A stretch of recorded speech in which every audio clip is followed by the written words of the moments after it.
Evimize gelin gelin, Sığalı Baytel'in gelin. Evimize gelin gelin, Sığalı Telin gelin. Görüşüne alem gelin, görüşüne elim gelin. Çırağlar gür yandıran, gür yandıran.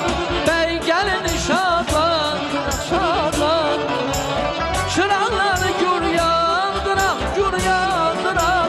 Bey gelin şadlandıran, şadlandıran.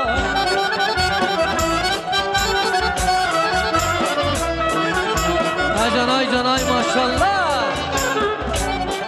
Çok mübarek olsun, Allah hoşbaxt eləsin.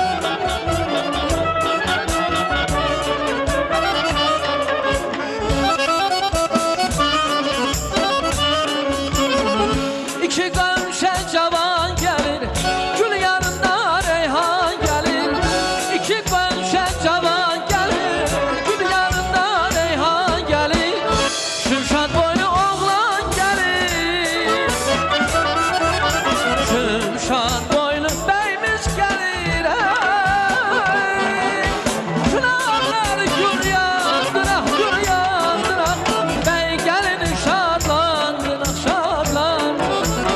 Çıraqları gür yandırak, gür yandırak. Bey gəlin şadlandırak, şadlandırak.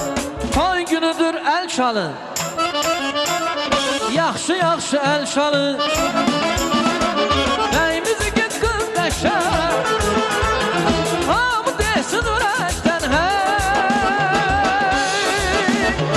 Ay bey toyun mübarək, ay qız toyun mübarək. Gəlin toyun mübarək, oğlan toyun mübarək.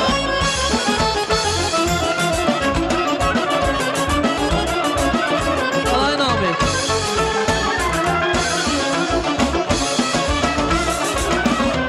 Tanrı köklə tanrını, incə tellərdin. Bala qəpçi gəlin işləsin, qəlbimizi sevindir.